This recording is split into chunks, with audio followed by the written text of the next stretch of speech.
She was the brightest star on The Tonight Show. The one guest Johnny Carson genuinely laughed with. The one he trusted more than almost anyone in Hollywood. And then one day she was gone. Not fired. Not forgotten. Banned. Completely. Permanently. And the reason why? It will change everything you thought you knew about Johnny Carson. But here is the thing that nobody talks about. This was not just a business falling out between two television professionals. This was personal. This was betrayal. This was years of laughter, trust, and an unspoken bond between two people who had built something rare in Hollywood, something real, being shattered in a single phone call. And Johnny Carson, the man who made America laugh every single night, never forgave her. Not once. Not even close. So today, we are going back.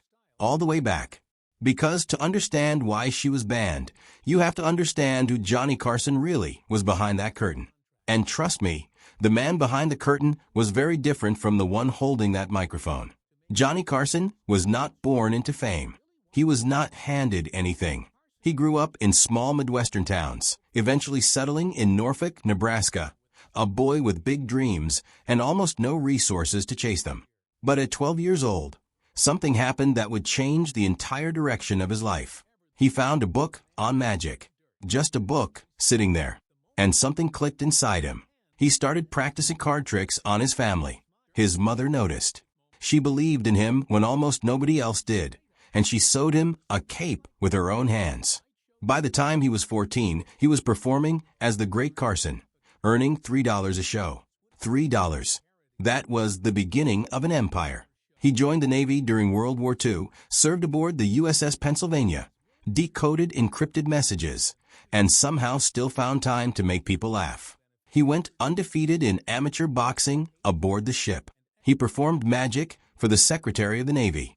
Even in uniform, Johnny Carson could not stop entertaining people. It was simply who he was. After the war, he enrolled at the University of Nebraska, shifted from journalism to speech and drama, and wrote his college thesis on how to write comedy for radio. He graduated in 3 years. The boy from Nebraska was in a hurry. His early career moved fast. Radio, then local television, then a morning show called The Squirrel's Nest, where he interviewed pigeons on courthouse rooftops to mock local politicians. Only Johnny Carson could turn pigeons into a career move. By 1951, he was in Los Angeles. By 1953, he was writing for Red Skelton. And then, in one of those moments that feels almost too perfect to be real, Red Skelton knocked himself unconscious right before a live broadcast. Carson stepped in. He was completely calm. He carried the show like he had been doing it for years. Jack Benny saw it and immediately knew he was watching something special. By 1962, NBC needed a new host for The Tonight Show. They had already approached Bob Newhart, Jackie Gleason, Groucho Marx, and Joey Bishop. All of them said no. Then they came to Johnny Carson, and even he hesitated. The idea of filling 105 minutes every single night felt impossible. But NBC persisted, and Carson eventually said yes. On October 1st, 1962, Johnny Carson walked out onto that stage for the first time. Late-night television would never be the same. He built the show into something that was bigger than entertainment. It was a ritual. Millions of Americans went to bed to the sound of his voice every single night. His monologue was sharp, his interviews were warm, and his ability to make even the most boring guest seem fascinating was nothing short of miraculous. Billy Wilder once said Carson was the Valium and the Nighthawk of a nation, that no matter how dull the guests were, he made them funny and exciting every night in front of millions of people. That was the power of Johnny Carson. The Tonight Show was not just a television program.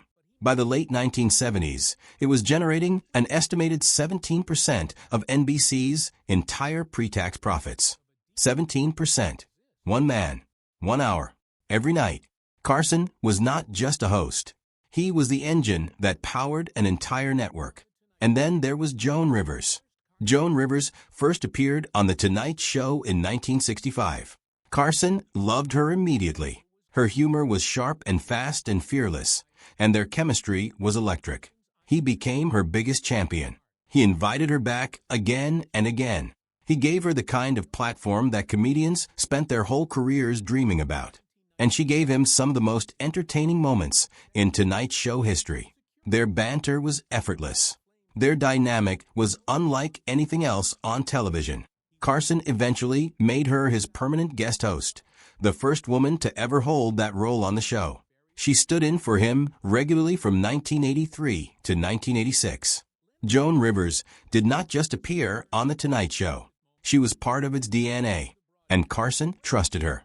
That was the part that mattered most.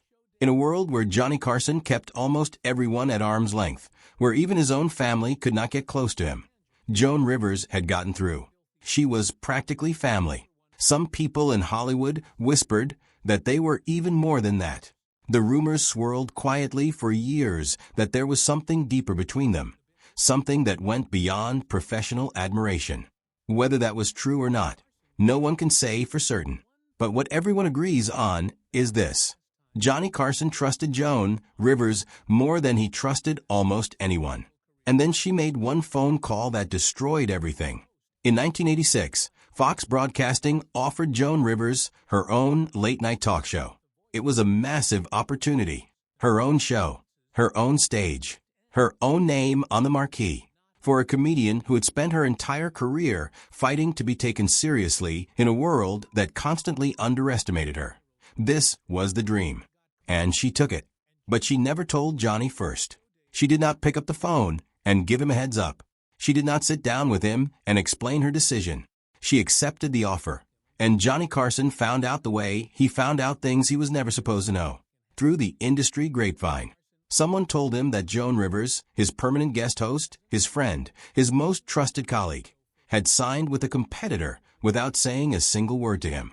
Carson was furious. And when Johnny Carson got furious, the consequences were real. He did not just stop inviting her back. He cut her off completely. He banned her from The Tonight Show. He made it known throughout Hollywood that anyone who appeared on her show would not be welcome on his. In an industry where Johnny Carson's approval could make a career, his disapproval could destroy one. Suddenly booking Joan Rivers's show became a professional risk that most guests were not willing to take. Her show, despite all its promise, struggled and was canceled after just one season. Rivers later admitted that she had made a mistake in how she handled it. She said she should have told him. She tried to reach out. She sent word through mutual friends that she wanted to talk, that she wanted to explain. Carson never responded. Not a single time. In the 30 years of friendship they had built together, the laughs they had shared, the trust that had existed between them, all of it evaporated. He never spoke to her again. Not once before his death in 2005. The ban lasted for decades. It was not until Jimmy Fallon took over The Tonight Show in 2014 that Joan Rivers was finally allowed back on that stage. By then, it had been 28 years. Johnny Carson had been gone for 9 of them. And Joan Rivers herself would pass away just a few months after that reunion appearance in 2014. The reconciliation came, but it came too late for the two people who had needed it most.